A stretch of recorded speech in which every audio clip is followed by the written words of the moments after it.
Chers frères et sœurs, merci d'être venus pour nous soutenir dans ce moment douloureux. Yorowe a été arraché à la vie par la violence de son époux, de celui qui était censé l'aimer, la protéger. Dieu n'est jamais comme ça. Dieu ne permettrait jamais ça.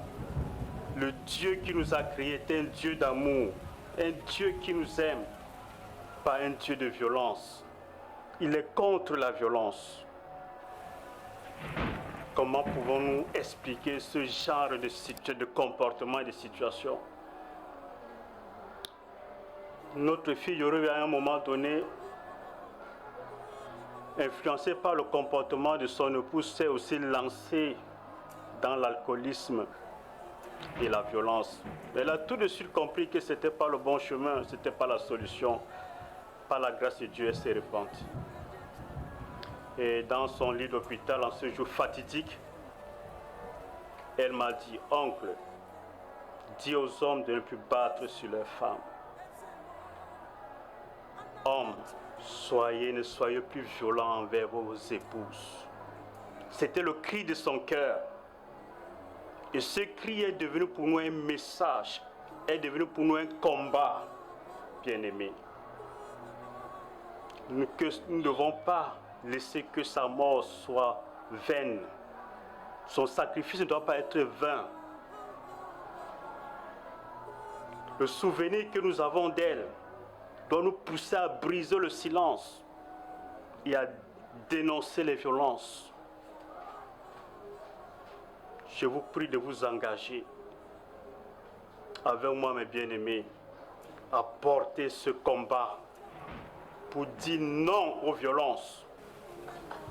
Engageons-nous à protéger nos épouses, nos filles, nos sœurs, nos mères qui souffrent aujourd'hui en silence dans leur foyer.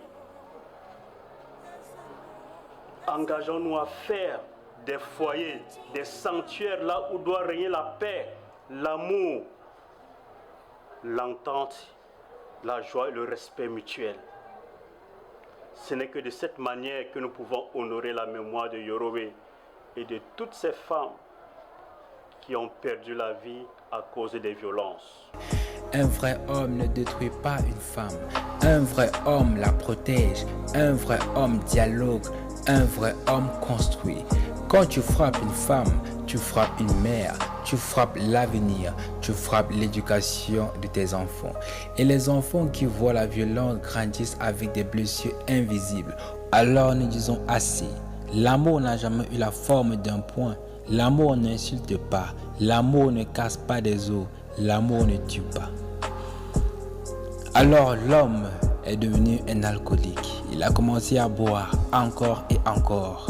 Et c'est ce qui est devenu sa vie.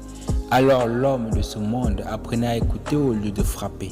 Apprenait à aimer au lieu de dominer. Apprenait à respecter au lieu d'humilier. Car derrière chaque femme, il y a une vie précieuse que Dieu a créée avec dignité.